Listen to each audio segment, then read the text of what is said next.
हाँ तो स्टूडेंट्स, आज हम कक्षा 9 विषय विज्ञान उपविषय रसायन विज्ञान के लिए पाठ 2 क्या हमारे आसपास के पदार्थ शुद्ध हैं और वीडियो का भाग ये 2 है पढ़ेंगे। और इस पार्ट में हम जो पढ़ने वाले हैं वो विलेय, विलायक, विलयन, विलयन के गुण, कोलाइडी, कोलाइडी के गुण, निलंबन, निलंबन के गुण और इनके संबंध में एक प्रयोग सीखेंगे और देखेंगे कि वास्तव में इनको हम कैसे जस्टिफाई कर सकते हैं, कैसे हम इनको पहचान सकते हैं। तो बच्चों, बहुत ही अच्छा और रोचक पाठ है। पहले भाग में वीडियो के जो है विलयन से पहले सभी मिश्रण, शुद्ध पदार्थ, अशुद्ध पदार्थ, तत्व यौगिक, कार्बनिक यौगिक, अकार्बनिक यौगिक और द्रव्य की अवस्थाएं, ठोस, द्रव, गैस के बारे में मैं विस्तार से बता चुका हूँ। अब हमारा जो टॉपिक चलेगा वो विलयन के लिए चलेगा। और जैसे पाठ कह रहा है कि हमारे आसपास के पदार्थ शुद्ध हैं या नहीं, ये बात हम पहले पढ़ चुके हैं कि वास्तव में शुद्ध क्या है और अशुद्ध क्या है। अब हमारा जो टॉपिक आता है वो विलेय, विलायक और विलयन से स्टार्ट करेंगे। तो देखिए, सबसे पहले मैं आपको ये बताना चाह रहा हूँ कि बच्चों वास्तव में विलेय क्या होते हैं। अंग्रेजी में बोलते हैं बच्चों इसको सोल्यूट।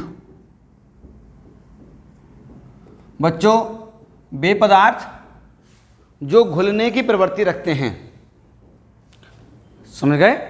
वे पदार्थ जो घुलने की प्रवृत्ति रखते हैं वो विलयन कहलाते हैं, वो विलेय कहलाते हैं। अब विलेय अर्थात घुलना, ये आपको ये ध्यान रखना है। जैसे कि मान लीजिए मैंने आपसे कहा एक गिलास में आप चीनी को घोल दीजिए, तो आपने क्या चीज़ घोली? चीनी। तो चीनी क्या हुई? विलेय पदार्थ हुई। ऐसे ही मैंने कहा नमक घोलिए, तो जो चीज़ घोल रहे हैं वह विलेय है। अब ये भी ध्यान रखना है, कुछ पदार्थ तो पूर्ण रूप से घुल जाते हैं और कुछ नहीं घुलते हैं, ठीक है? तो हम यहाँ पर केवल जो पदार्थ हम घोल रहे हैं उसकी बात कर रहे हैं यहाँ पर हम। अब विलायक की बात करते हैं कि विलायक क्या होता है बच्चों। तो बच्चों, विलायक बोलते हैं सोलवेंट। ये समझिए क्या होता है। मैंने अभी आपसे कहा था कि एक गिलास में पानी लीजिए और पानी में चीनी या नमक घोलिए। तो जो घोल रहे थे पदार्थ वो तो विलेय थे, ठीक है? जैसे मैंने अभी आपको एग्जाम्पल दिया नमक का और चीनी का। अब मैंने आपसे कहा कि नमक और चीनी आपने किस में घोली, तो आपका सटीक जवाब होगा कि आपने जल के लिए कहा था। तो जो पदार्थ विलेय हैं और विलेय जिस माध्यम में घोले जाते हैं, माध्यम मतलब साधन, और हमारे यहाँ साधन क्या था? जल। हमने चीनी को और नमक को आपसे कहा कि आप जल में घोलिए, तो जिस पदार्थ में आप घोल रहे हैं वह पदार्थ है आपका विलायक अर्थात सोलवेंट। तो ये मैंने यहाँ पर आपको एक सरल एग्जाम्पल दिया, जल। जल एक विलायक है। विलायक हमारे पास और भी बहुत होते हैं, जैसे कि एल्कोहल, बेंजीन आदि, ईथर भी होता है। किंतु जल सर्वोत्तम विलायक है। क्यों?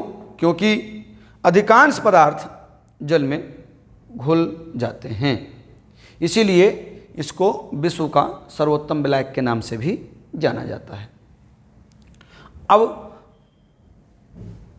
विलेय पढ़ लिया, विलायक पढ़ लिया, अब बात करते हैं विलयन की। विलयन क्या होगा? इसे बोलते हैं सॉल्यूशन। बच्चों, विलेय और विलायक पदार्थों का जो मिश्रण होता है वह विलयन कहलाता है। अब विलयन भी दो प्रकार के होते हैं, समांगी और विषमांगी।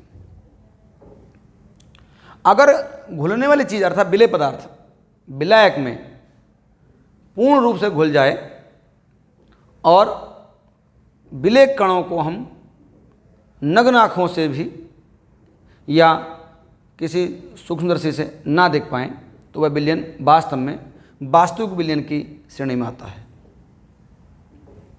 अब यहाँ पर हम यदि कहें कि विलेय पदार्थ घुलते हुए जो घोले थे उन कण हमें दिखाई दे जाएं, तो वह क्या है, हमारे लिए वह एक विषमांगी विलयन के रूप में होगा। और विलयन क्या होते हैं? विलयन वास्तव में मिश्रण है। मैंने आपको शुद्ध और अशुद्ध पदार्थ पढ़ाया था और उसमें मैंने एक को बताई थी आपको कि अशुद्ध पदार्थ में क्या मिश्रण आते हैं, ठीक है, जहाँ समांगी और विषमांगी मिश्रण की बात चल रही थी। तो विलयन में अब आपको समझ में आ जाना चाहिए क्या विलेय प्लस विलायक मिलकर बनाते हैं विलयन, अर्थात विलेय और विलायक का समांगी मिश्रण विलयन कहलाएगा। अब आप जैसी स्थिति होगी उस स्थिति के अनुसार उसका वर्णन कर सकते हैं। मैंने अभी आपको एग्जाम्पल बताया था कि गिलास लीजिए, ठीक है, और गिलास में आप पानी भर लीजिए, फिर आप एक चम्मच लीजिए और चम्मच में आप चीनी या नमक ले लीजिए, फिर आप ये मात्रा इसमें उड़ेल दीजिए, उसको घुमा लीजिए, अर्थात सही से चला लीजिए। क्या होगा? कुछ देर बाद ये चीनी गायब हो जाएगी। ये चीनी कहाँ जाती है? तो बच्चों सटीक सा एक गुण आपको याद रहना चाहिए कि द्रव के अणुओं के बीच का आकार, गैप, जिसे बोलते हैं अंतराण्विक स्थान, द्रव के अणुओं के बीच का स्थान जिसे अंतराण्विक स्थान कहते हैं, वह ठोसों की अपेक्षा ज़्यादा होता है। जब विलेय पदार्थ विलायक में घोले जाते हैं तो ये इसी गैप के बीच में विलीन या गायब हो जाते हैं। अब विलयन का मैं आपको एक एग्जाम्पल दे रहा हूँ बना करके। मान लीजिए मेरे पास एक गिलास पानी है, अब मैंने थोड़ी नमक ले ली और नमक को मैंने पानी में घोल दिया। नमक मिलाने के बाद मैंने इसको सही से मिला दिया, तो इसमें घुली हुई नमक हमें दिखाई नहीं देगी, सब गायब हो जाएगी। चूँकि हमने विलेय पदार्थ को पूर्ण रूप से इसमें घोल दिया तो विलेय और विलायक का समांगी मिश्रण बन गया, इसको बोलेंगे विलयन, ठीक है। अब विलयन के बाद इसमें विलयन के कुछ गुण होते हैं। गुण क्या होते हैं वह समझने वाली बात है। तो बच्चों विलयन के गुण में मैं आपको बता रहा हूँ, देखिए जो विलयन के गुण होंगे। पहली बात तो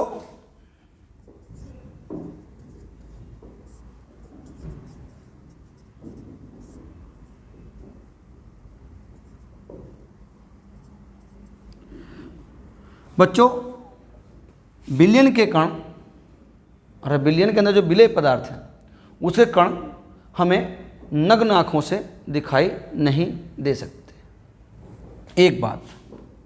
दूसरी बात, हम किसी भी विधि से, भौतिक विधि की बात करेंगे यहाँ पर, किसी भी भौतिक विधि से हम विलेय और विलायक के इन घटकों को अलग नहीं कर सकते। छानने की कोशिश करेंगे तो विलेय और विलायक छान करके अलग नहीं किया जा सकते। विलेय के कणों का जो आकार है इस प्रकार से है कि वह घुल करके ब्लैक के अंदर समाहित हो जाते हैं। और विलेय की ये विशेष प्रॉपर्टी भी होती है, गुण भी होता है कि घुलना। अब अगली बात ये आती है कि फिर इन बिलियन के कणों का साइज कितना होना चाहिए।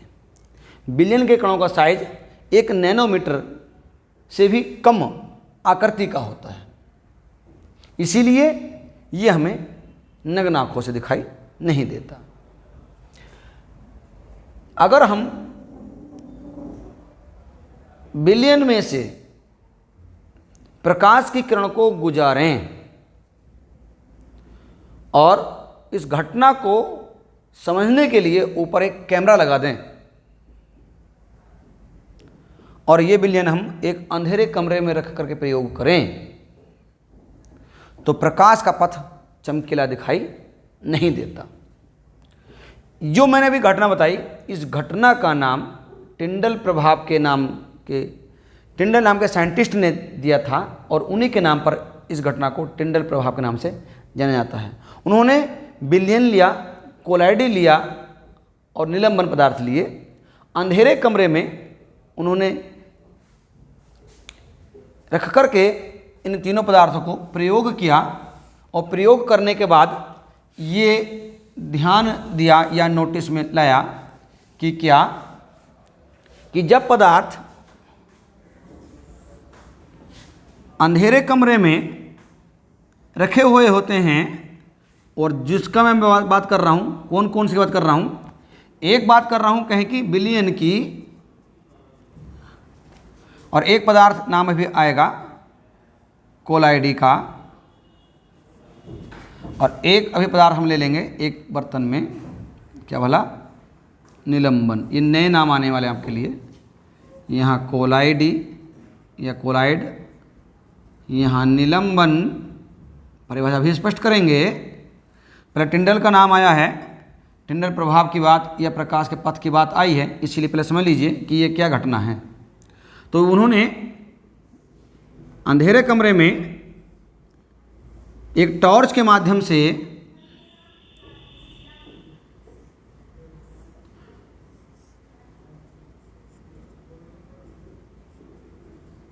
इनमें से प्रकाश गुजारा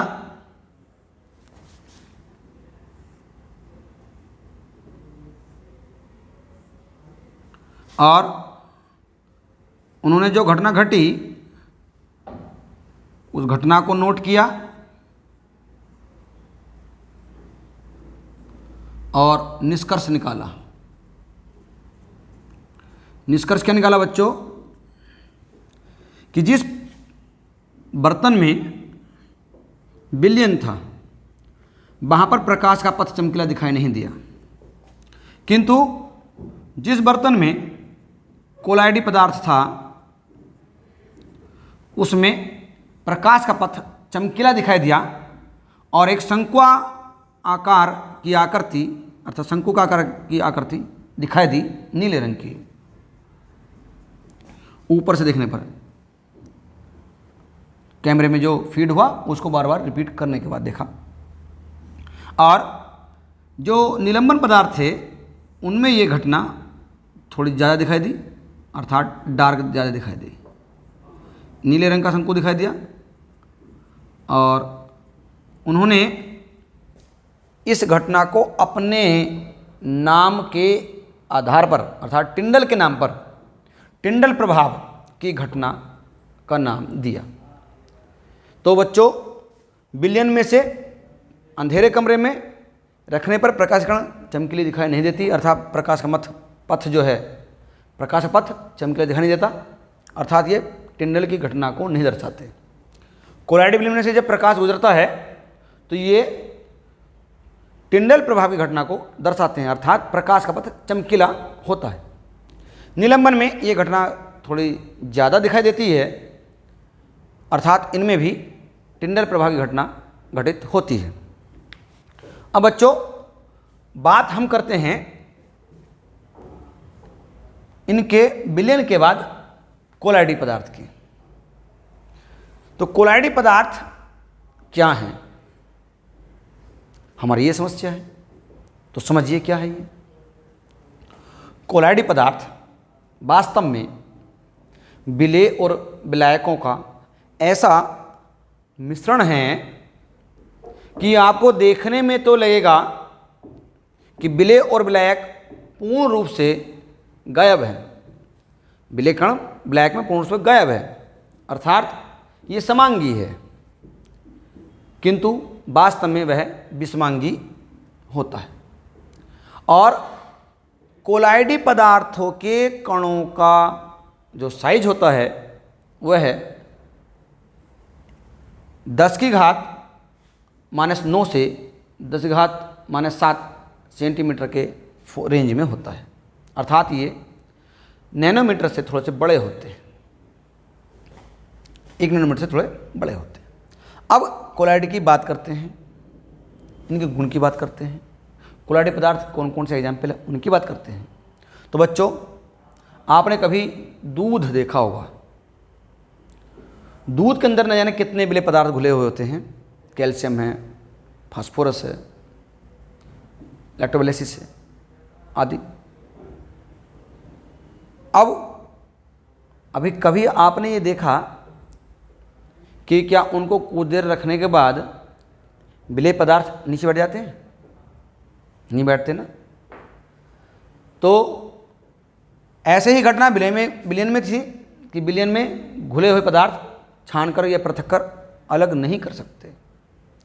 ऐसे ही इसमें जो विलेय पदार्थ है विलायक में, वे छान करके अलग नहीं किया जा सकते, अर्थात ये स्थायी होते हैं, ये स्थायी होते हैं। अब मैं एक एग्जाम्पल दे रहा हूँ दूध का।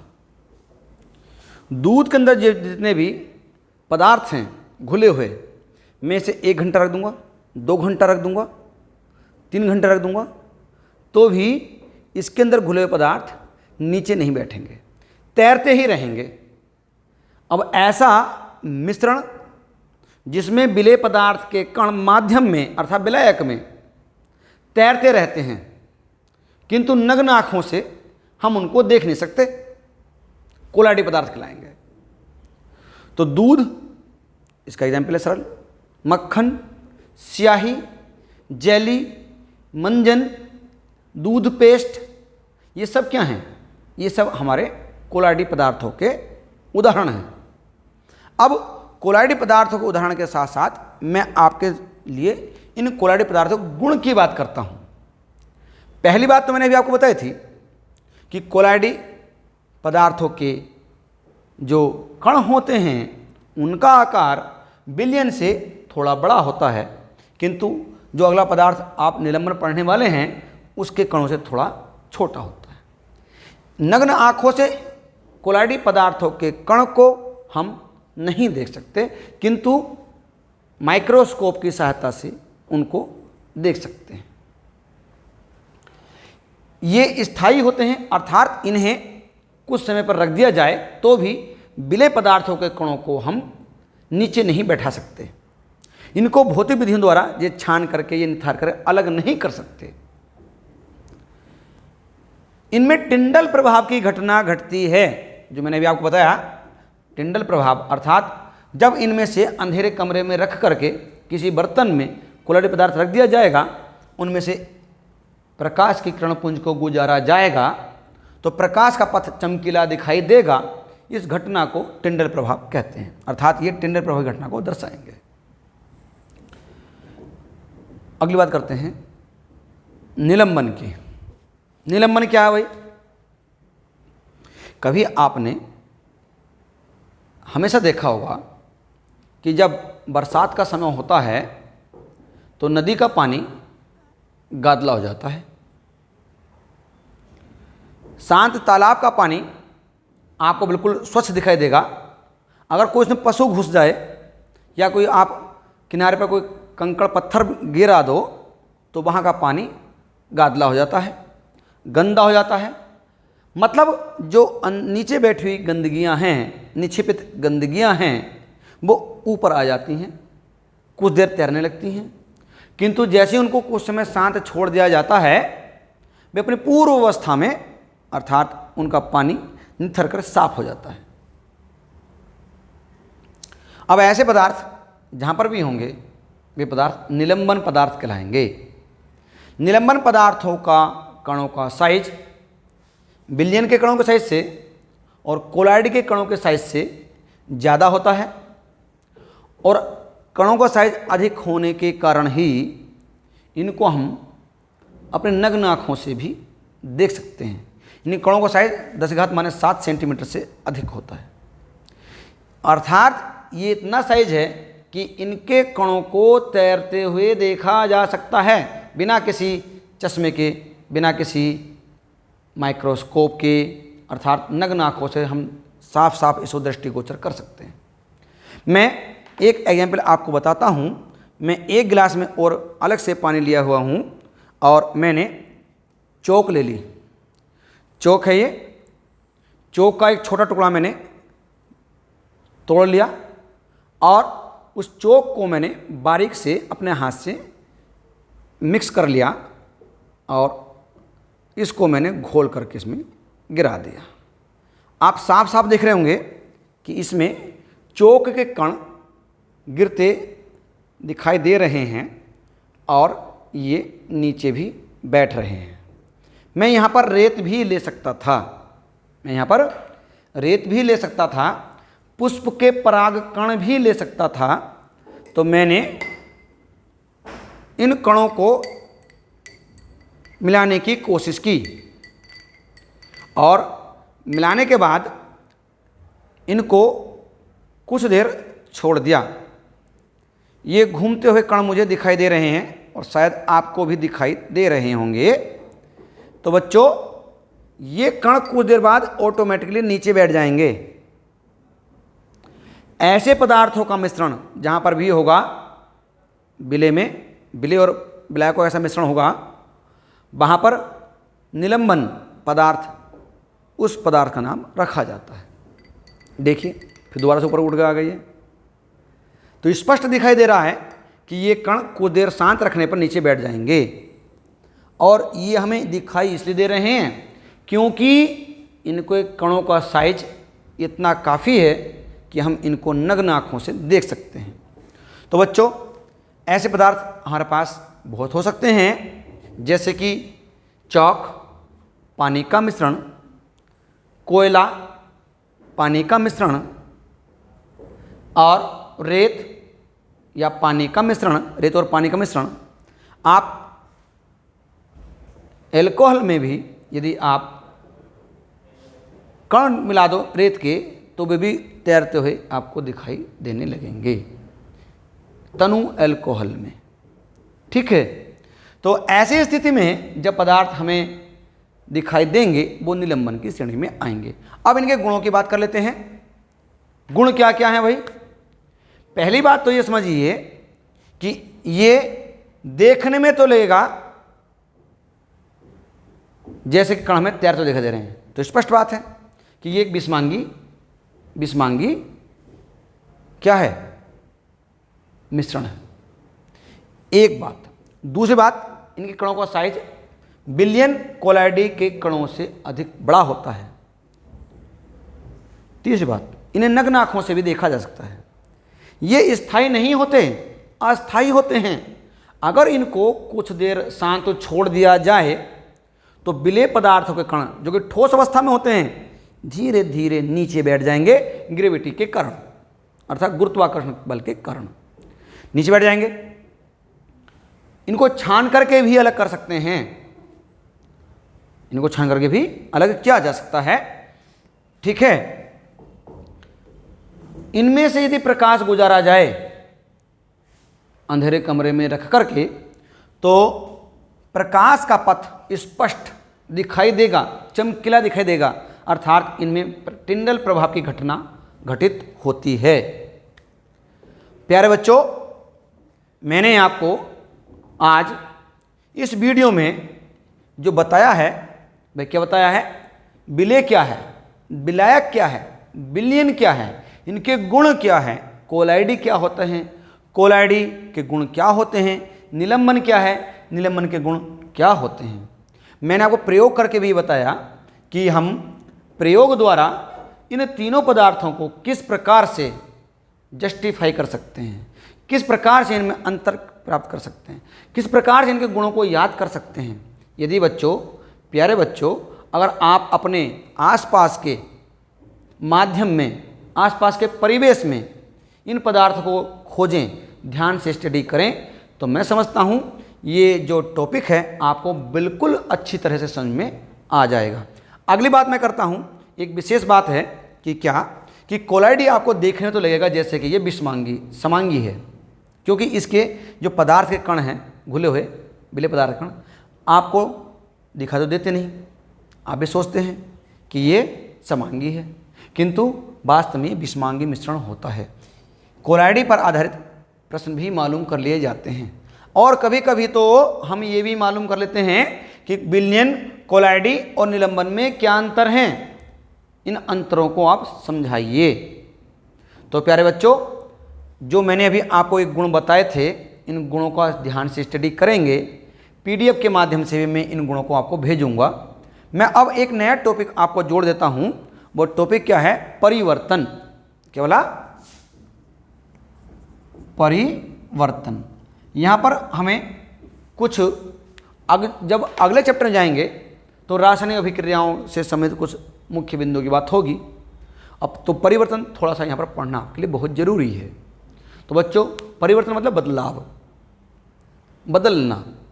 कोई घटना हो रही हो, उसमें कोई उस घटना के जो माध्यम हैं उनका रूप बदल जाए, रंग बदल जाए, आकार बदल जाए, या फिर ऐसा परिवर्तन हो जाए कि उनके पहले गुण बिल्कुल पूर्ण रूप से चेंज हो जाएं, बदल जाएं।